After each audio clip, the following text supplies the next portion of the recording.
Hello student, લાસ્ટમાં આપણે વેબસાઇટના આયોજન વિશે ચર્ચા કરી હતી કે જેમાં આપણે ફર્સ્ટ પોઈન્ટ હતો હેતુ, બીજું હતું પ્રેક્ષકગણ, ત્રીજું હતું વિષયવસ્તુ અને ચોથું માધ્યમ હતું.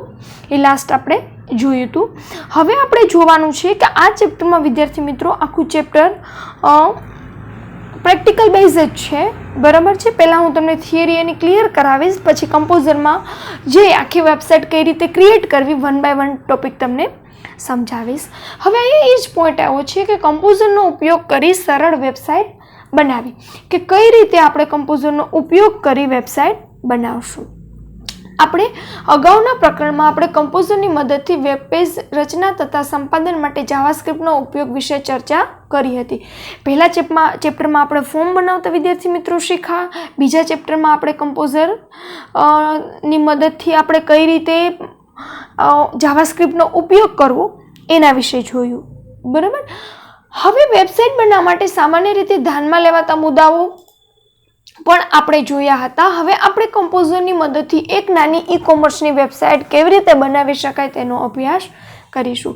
હવે એક આપણે નાનકડી કેવી વેબસાઇટ ક્રિએટ કરવાની છે, બરાબર છે, સ્કૂલ પ્લાઝા કરીને, બરાબર, કે જેમાં વિદ્યાર્થીઓને અને શાળાઓને લગતી તમામ નાની મોટી વસ્તુ, સપોઝ કે પુસ્તક, stationery, bag, bottle, lunch box, file, folder, એવી બધી નાની નાની વસ્તુ ત્યાં અવેલેબલ છે. તો આપણે કઈ રીતે વેબસાઇટ બનાવશું, કઈ રીતે આપણે એક વેબ પેજમાંથી બીજા વેબ પેજમાં જશું, બરાબર, એ બધી વસ્તુ આપણે અહીંયા શીખવાની છે, બરાબર.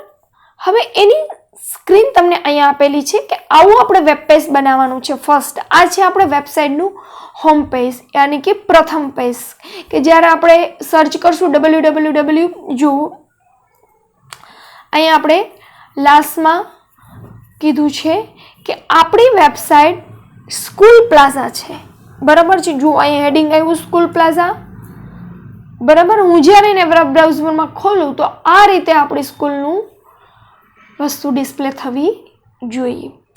ઓકે.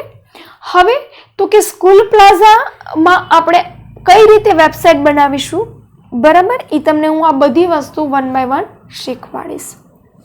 ફર્સ્ટ ઓફ ઓલ આપણે ટેબલ લેવાનું છે વિદ્યાર્થી મિત્રો. ટેબલ લેવા માટે તમારે ઇન્સર્ટ મેનુનો ઉપયોગ કરવાનો છે. ત્યાં ટેબલ ઉપર ક્લિક કરશો એટલે આ નીચેનું જે કોષ્ટક દેખાય છે એ કોષ્ટક તમને દેખાશે, બરાબર. એમાં વન સેલ સિલેક્ટ કરેલો છે. તમારે જેટલા સેલ જોઈએ છે, સેલ એટલે એક નાના બોક્સ, બરાબર, એ તમે ત્યાંથી લઈ શકશો. ક્લિયર? હવે આ વેબ પેજને આપણે વિદ્યાર્થી મિત્રો શીર્ષક આપણે એનું સ્કૂલ પ્લાઝા આપીશું, પરંતુ આપણે એ ફાઇલને કયા નામથી સેવ કરીશું અને આપણી પાસે રાખીશું index.html. ઓકે, index.html થી આપણે આ ફાઇલને સેવ કરીશું, જે આપણું હોમ પેજ તરીકે ઓળખાશે. વેબ સર્વર પર દરેક વેબસાઇટ ડિરેક્ટરીમાં બનાવવામાં આવે છે અને દરેક વેબ પેજ વેબ સર્વર પરની સ્વતંત્ર ફાઇલ છે. જ્યારે ઉપયોગ કરતા www.schoolplaza.com જેવી વેબસાઇટનું કોઈ URL બ્રાઉઝરમાં લખે છે ત્યારે તે ખોલવામાં આવનાર ફાઇલની સ્પષ્ટતા કરતું નથી, પરંતુ વેબ સર્વરને થોડું વિષયવસ્તુ દર્શાવવા માટે એક પૂર્વ નિર્ધારિત ફાઇલની જરૂર પડે છે. આ એનો મતલબ કે આપણે એક ફોલ્ડરમાં આખું એવું ફોલ્ડર બનાવ્યા કે જેમાં આપણે બધી આપણે વેબસાઇટ રિલેટેડ બધી ફાઇલો એમાં રાખવાની છે. એમાં આપણે પહેલી ફાઇલ હોમ પેજમાં આપણે index.html કરીને આપણે એ ફાઇલ સેવ કરવાની રહેશે.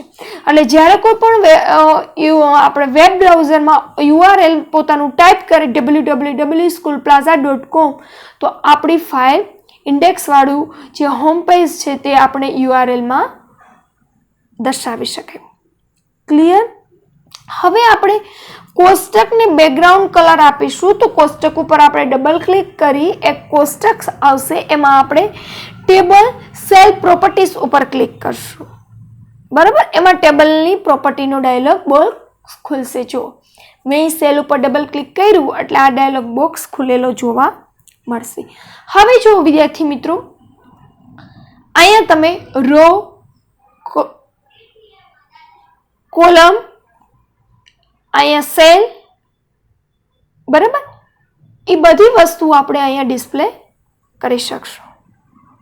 ઓકે, ટેબલ અને સેલ એમ બે ભાગમાં આ કોષ્ટક વહેંચાયેલું છે, જેના દ્વારા ઉપયોગ કરતા કોષ્ટક કે સ્વતંત્ર સેલના વિવિધ પાસાને નિયંત્રિત કરી શકશે. કોષ્ટકને સંબંધિત સેલ અહીં જોઈ શકાશે. ટેબલ વિભાગમાં આપેલા વિકલ્પો નીચે દર્શાવ્યા છે. બરાબર, હવે એમાં કયા કયા વિકલ્પો આપેલા છે જો ખાસ યાદ રાખજો વિદ્યાર્થી મિત્રો. ઘણીવાર MCQમાં પૂછી શકે છે કે સાઇઝ એટલે રો અને કોલમની ઊંચાઈ અને પહોળાઈ, બરાબર, એને ઊંચાઈ અને પહોળાઈ પિક્સેલમાં દર્શાવવામાં આવે છે. બરાબર, તમારી વિન્ડો જે પ્રમાણે હોય એના પ્રમાણમાં એને પિક્સેલમાં દર્શાવવામાં આવે. બરાબર, તો હવે તો કે એને આપણે રો અને કોલમ, રો એટલે આપણી આડી રો થશે, કોલમ આપણી ઊભી થશે. એની સાઇઝ આપણે કેવડી રાખવાની છે એ નક્કી કરશું અને એ આપણે બતાવશું. હવે છે બોર્ડર અને સ્પેસિંગ. કોષ્ટકની સીમારેખા આપવાની હોય તો તે માટેના વિકલ્પ અહીં દર્શાવવામાં આવશે. કોષ્ટકની સીમા એટલે આપણે જે ટેબલ લીધું છે એની બોર્ડર આપણે આપવી હોય તો બોર્ડરમાં ઉપયોગ કરશું. અને સ્પેસિંગ તો કે સેલ વચ્ચેની જગ્યા નિશ્ચિત કરવા માટે સ્પેસિંગનો ઉપયોગ કરવામાં આવે છે. બરાબર, એક સેલ અને બીજા સેલ વચ્ચે અમુક પ્રકારની તમારે જગ્યા નક્કી કરવી હોય તો આપણે સ્પેસિંગનો ઉપયોગ કરશું. હવે તો કે સેલની કિનારી અને તેમાં આવેલા લખાણ વચ્ચેની જગ્યા નિશ્ચિત કરવી હોય તો આપણે પેડિંગનો ઉપયોગ કરીશું. એટલે કે એક સેલમાં તમે કંઈ પણ લખાણ લખ્યું છે તો એ લખાણ અને બોર્ડર વચ્ચે તમારે કોઈ પણ નિશ્ચિત જગ્યા રાખવી હોય ત્યારે આપણે કેનો ઉપયોગ કરીશું? પેડિંગનો. ઓકે, હવે છે ટેબલ અલાઇનમેન્ટ. બરાબર, તમારે ટેબલ ડાબી બાજુ, જમણી બાજુ કે વચ્ચે, બરાબર, કઈ રીતે ગોઠવવું છે એ આપણે ટેબલ અલાઇનમેન્ટમાં શીખીશું. બરાબર, પછી છે કેપ્શન. કેપ્શન એટલે શું?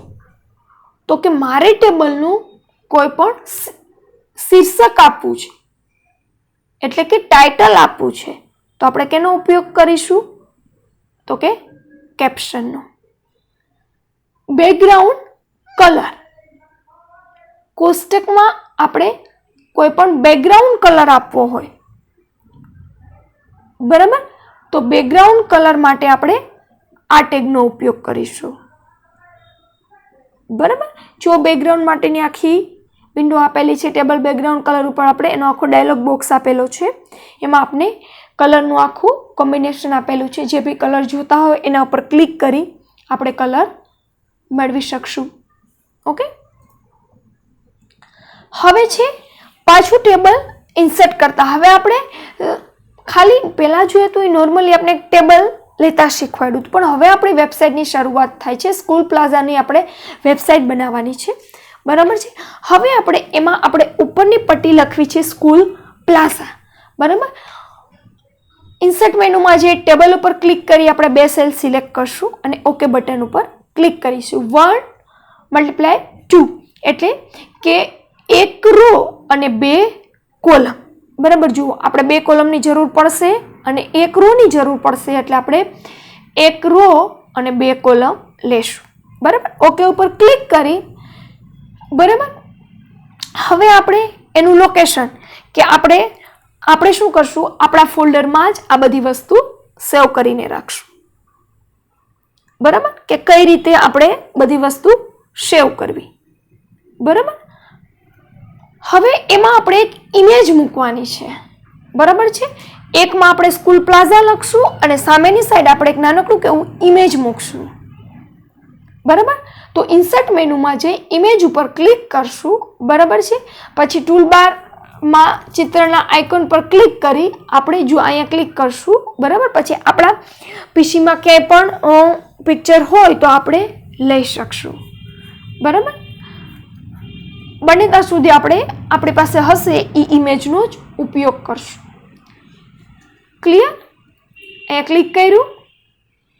બરાબર. હવે ઇમેજનો પાથ અહીંયા આવી જશે. પછી અહીંયા અલ્ટરનેટ ટેક્સ્ટ જો, don't use alternate text, radio button પસંદ કરો. ચિત્રને બ્રાઉઝરમાં દર્શાવી શકાય તેમ ન હોય ત્યારે તેના સ્થાને આ વિકલ્પ લખાણ દર્શાવવામાં આવે છે. આપણે આ ઓનલાઈન નથી વિદ્યાર્થી મિત્રો, બરાબર છે, એટલે આપણે ઓફલાઈનમાં અહીંયા આપણે ક્લિક કરશું, બરાબર, કે જેને લીધે આપણે આ બ્રાઉઝર ઉપર દર્શાવવાનું નથી. ક્લિયર? હવે અહીંયા ઓકે ઉપર આપણે ક્લિક કરશું. હવે જુઓ, આપણે સેલની સાઈઝને આપણે નાના મોટી કરવાની છે. એક બોક્સને જુઓ, અહીં સ્કૂલ 1.jpg ચિત્રનો ઉપયોગ કર્યો છે. વિદ્યાર્થીઓ પોતાની પસંદગીનું ચિત્ર બનાવી શકે છે અથવા અન્ય મનપસંદ ચિત્રોનો ઉપયોગ પણ કરી શકે છે. બરાબર. હવે આપણે ઇમેજ તો એની ઓરિજિનલ સાઈઝમાં આવશે, તો આપણે ઇમેજને સેટ કરવાની છે કે એ બોક્સમાં આપણે કેવડી ઇમેજ રાખવાની. બરાબર. તો પહેલા આપણે એ બોક્સને સેટ કરશું. બરાબર. તો આપણે આ ડાયમેન્શનલ ઉપર ક્લિક કરશું. એમાં આપણે એની ઊંચાઈ અને પહોળાઈ આપણે જેટલી અહીંયા વિડ્થ અને હાઇટ જેટલી જોઈ છે એટલી આપણે અહીંયા ક્લિક કરી દઈશું. બરાબર.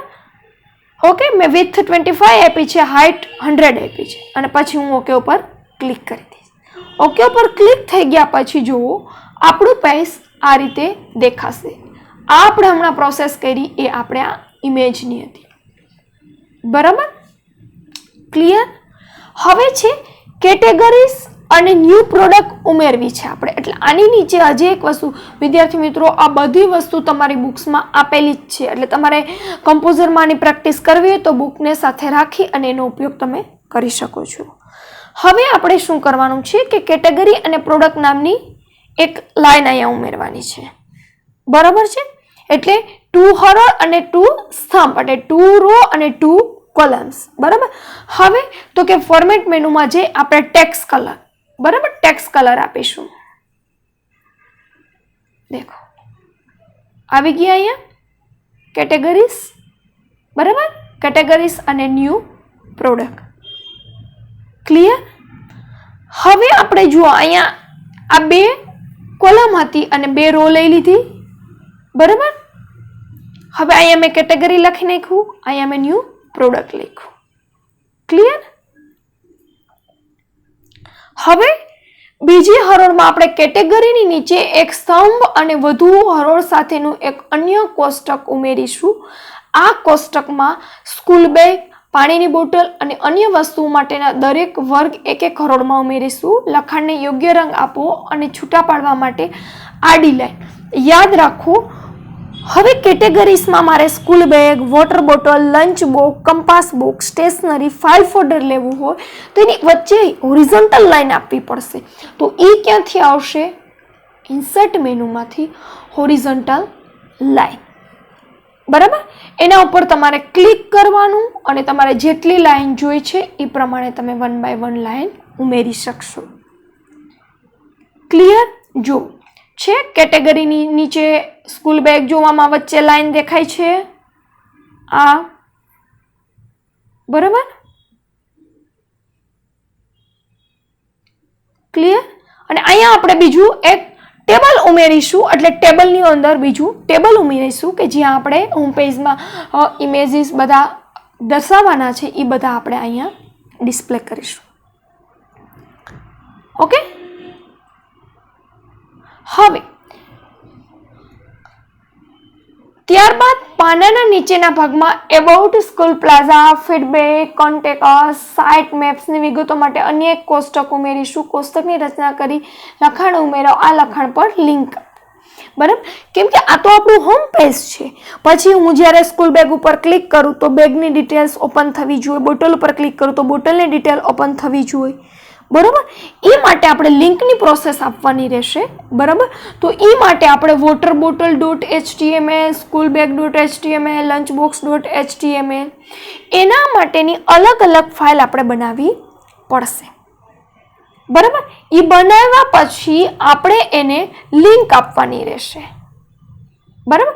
એક પછી એક વેબ પેજ ખોલો અને ફોર્મેટમાં પેજ ટાઇટલ અને પ્રોપર્ટીઝમાં આપણે વિકલ્પનો ઉપયોગ કરી વેબ પેજનું શીર્ષક બદલો. બરાબર. એટલે આપણે કોઈ પણ શીર્ષક ચેન્જ કરવું હોય તો આપણે બદલી શકશું. બરાબર. દરેક વેબ પેજ ખોલી તેના વર્ગને અનુરૂપ ચિત્રો ઉમેરો. હોમ પેજમાં ચિત્રો ઉમેરવાની પદ્ધતિને અનુસરવી અને તમામ વેબ પેજમાં પણ ચિત્રો ઉમેરવા. ક્લિયર? હવે હોમ પેજમાં વસ્તુના ચિત્ર અને તેની વિગતો ઉમેરતા પહેલા જુદા જુદા વર્ગ માટે લિંક. બરાબર. લિંક ઉમેરવા માટે આપણે પહેલા પેજ બનાવી લેશું અને પછી લિંકનો ઉપયોગ કરીશું. બરાબર. હવે લિંક કઈ રીતે આપવી એ જોજો. index.html આપણી મેન હોમ પેજ છે. લિંક હંમેશા આપણે તેમાં આપીશું. બરાબર. તો હવે લિંક આપવા માટે આપણે ઇન્સર્ટ મેનુમાંથી લિંક ઉપર ક્લિક કરીશું. બરાબર. પછી એની ફાઇલ જ્યાં લોકેશનમાં પડી છે ત્યાંથી આપણે લઈ અને ઓકે બટન ઉપર આપણે ક્લિક કરીશું. ક્લિયર? જો મેં પહેલા આપણે બેગમાં લિંક આપીશું. બરાબર. એના ઉપર ક્લિક. હું આ તમને થિયરી બેઝ ક્લિયર કરાવું છું વિદ્યાર્થી મિત્રો. હમણાં હું એનું પ્રેક્ટિકલ લાઈવ તમને કમ્પોઝરમાં બતાવું છું. ક્લિયર? એમ 1 by 1 સ્કૂલ બેગ બોટલ એવી રીતે આપણે ક્લિક કરી ઓકે બટન ઉપર ક્લિક કરી દેશું. ક્લિયર? બરાબર. આ રીતેનું આપણું આખું હોમ પેજ દર્શાવાશે. હવે જ્યારે આપણે સ્કૂલ બેગ ઉપર આપણું હોમ પેજ છે એની નીચેની આ બધી ડિટેલ્સ આપણે લખવી પડશે. બરાબર. આ બધી હોલ ટોટલી બેગ રિલેટેડ આ બધી વસ્તુ આપણે અહીંયા લખવી પડશે. હવે જ્યારે હું બેગ ઉપર ક્લિક કરીશ ત્યારે બધી બેગની ડિટેલ્સ ડિસ્પ્લે થશે. બોટલ ઉપર ક્લિક કરીશ તો મને બોટલની ડિસ્પ્લે ક્લિક થશે. બરાબર. ક્લિયર? હવે જો ઉપયોગકર્તા એક પણ વસ્તુ પસંદ ન કરી હોય અને પરચેસ બટન ઉપર ક્લિક કરવામાં આવે. ઘણીવાર આપણે ઓનલાઈન ખરીદી કરી છે. આ બધી વસ્તુઓ વિદ્યાર્થી મિત્રો મેમરી રિલેટેડ છે એટલે આ ખાલી આપણે સમજવાની જ છે. બરાબર છે કે મેં ડાયરેક્ટ પરચેસ ઉપર ક્લિક કરી દીધું, એડ ટુ કાર્ટ કરી દીધું અને કઈ વસ્તુ ખરીદતી નથી. બરાબર. તો ત્યાં આવે છે નો આઇટમ ઇઝ સિલેક્ટેડ. બરાબર. એટલે એવો આપણે મેસેજ મળે છે. નહીં તો વસ્તુને કૂકી તરીકે સંગ્રહવામાં આવે છે. તો એ શું થશે? કોઈ પણ આઈટમ આપણે સિલેક્ટ કરતા નથી, પરચેસ ઉપર ક્લિક કરી દઈશું તો ત્યાં આવશે કૂકીમાં એ વસ્તુ સ્ટોર થશે. તો કૂકી એટલે શું? તો ઉપયોગકર્તાના કોમ્પ્યુટરમાં સંગ્રહ કરવામાં આવતા ચલને કૂકી કહે છે. બરાબર. કૂકી શું છે? ઉપયોગકર્તા પોતાના કોમ્પ્યુટરમાં જે કાંઈ પણ ડેટા સ્ટોર કરે એને આપણે કૂકી કહી છે. તે માર્ગ યાદ રાખી મુલાકાતીના વધુ સારા અનુભવ માટે અથવા સાઇટની આંકડાકીય માહિતી માટે જરૂરી પસંદગીઓ, ખરીદી, વળતર અને અન્ય માહિતી પૂરી પાડી છે. જાવાસ્ક્રિપ્ટમાં ડોક્યુમેન્ટ ઓબ્જેક્ટના કૂકી ગુણધર્મ દ્વારા કૂકીનો ઉપયોગ કરી શકાય છે. આપણે યાદ કરો જાવાસ્ક્રિપ્ટનું સમજાવ્યું હતું ત્યારે આપણે ડોક્યુમેન્ટ્સ ડોટ રાઇટ એ બધું શીખાતા. બરાબર. તો ડોક્યુમેન્ટ્સ ઓબ્જેક્ટમાં કૂકીઝ ગુણધર્મ દ્વારા કૂકીનો ઉપયોગ આપણે કરી શકીએ છીએ. પણ આપણે ખાલી સમજવાનું છે. કૂકીને વાંચી શકાય, રચી શકાય, સુધારી શકાય અને દૂર પણ કરી શકાય છે. ઓકે. જો એ કીધું છે કે પરચેસ બટન પર ક્લિક કરે છે ત્યારે જાવાસ્ક્રિપ્ટ દ્વારા build.html પાનું દર્શાવવામાં આવે છે. build.html પાનામાં જાવાસ્ક્રિપ્ટ દ્વારા પસંદ કરેલા વસ્તુઓ માટે કુલ વસ્તુઓની સંખ્યા સાથે ચૂકવવાની કુલ રકમની ગણતરી આવી જાય છે. તો આપણે ખબર છે કોઈ પણ પરચેસ કરી એટલે સપોઝ કે એક પ્રોડક્ટ લીધી હોય તો એના 100 રૂપિયા હોય તો શું આવે? 2 લીધી હોય તો એને કાઉન્ટિંગ કરીને ત્યાં 200 રૂપિયા આવી જાય છે. ક્લિયર? માય ફંક્શન નામનું વિધેય વ્યાખ્યાયિત કરવામાં આવ્યું છે. આ વિધેય કૂકી પાસેથી વિગતો લઈ તેને એરેમાં સંગ્રહિત કરે છે. ત્યાર પછી વિગતોને પાર્સ ફ્લોટ વિધેય દ્વારા અંકોમાં ફેરવી સરવાળા કરવામાં આવે છે. અંતમાં સરવાળાને દર્શાવવામાં આવે છે. ઓકે. એ એવો જાવાસ્ક્રિપ્ટનો એક પ્રોગ્રામ ક્રિએટ કરવો પડે છે કે જ્યારે હું એક પ્રોડક્ટ 100 રૂપિયાની લઉં ત્યારે મને 100 બતાવે, હું 2 લઉં ત્યારે મને એ ત્યાં 200 બતાવે. ઓકે. આ જ રીતે આપણે આપણી વેબસાઇટ બનાવી શકીએ છીએ અને એનો ઉપયોગ કરી શકીએ છીએ. ઓકે વિદ્યાર્થી મિત્રો.